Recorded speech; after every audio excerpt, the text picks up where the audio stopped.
Hey, this is Joe from kbmuscle.com, and I'm going to go quickly over these popular picks when you type in kettlebell on Google. So the first one is the Amazon Basics cast iron kettlebell. Very cheap, wide handle, very slippery coating. If you look at that, it's going to be that kind of hammered finish, but super slick coating. Same thing for that Weider cast iron kettlebell. These are fine for people starting out if they're just doing some basic stuff. Now, this is starting to look a little bit better here. Balance from cast iron kettlebell. Now, that's a 70-pound bell. That is a super wide handle for a 70-pound bell. Probably recommended, probably trying to get people to do two-handed swings, which kettlebells really aren't meant for that most of the time because you won't be able to fit all 4 fingers on each hand to have a proper grip for two-handed swings, unless that's a wide handle.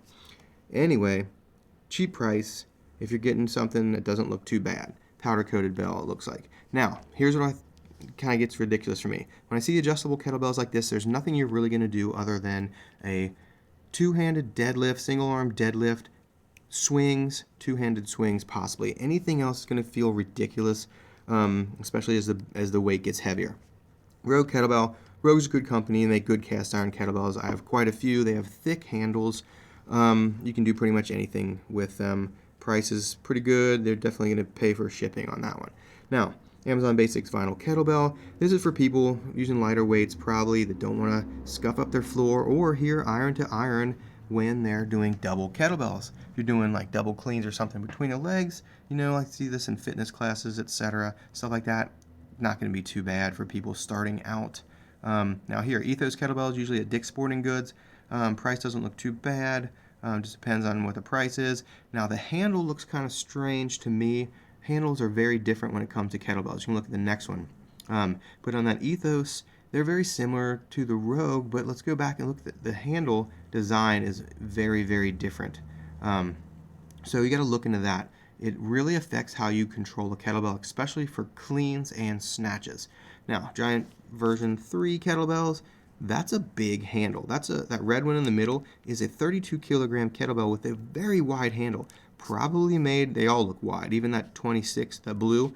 It looks like they made them for two-handed swings. That's what most people get into kettlebells for, but you got to graduate past that two-handed swing into doing lots of other things. Rep Fitness, those are looking wide too. I have a lot of clients that have bells from Rep and looks like a cast iron's not too bad.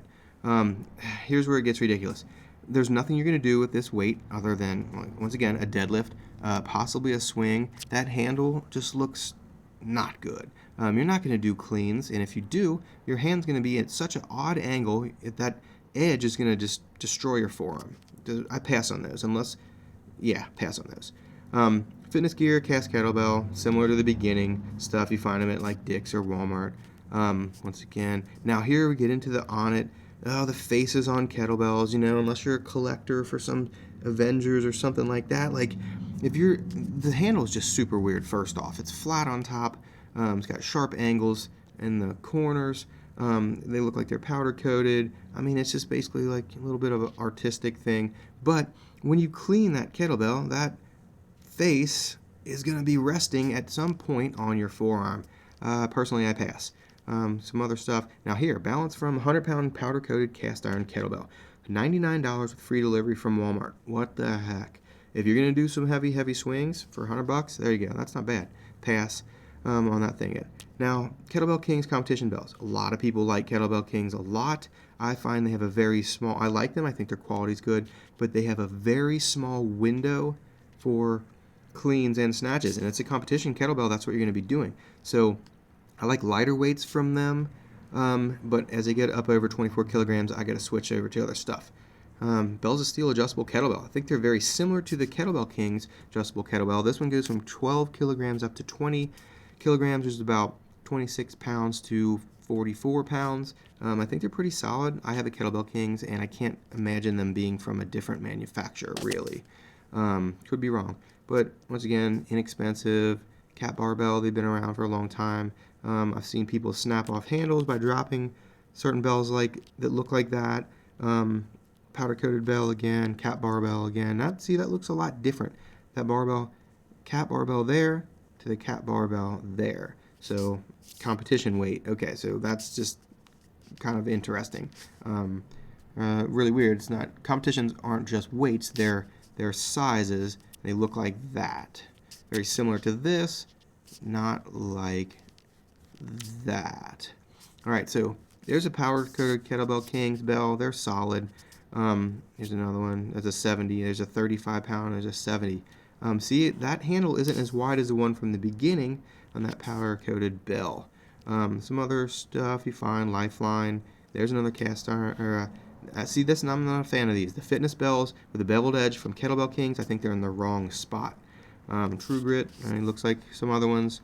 Now here, some inexpensive starters that aren't metal, like the plastic coated bells. For people that are just starting out, there's nothing really wrong with that. The handle looks like you can do a proper hand insertion. You have room to swing, but they're usually very, very light. Anyway, hope that helped you. Talk to you soon.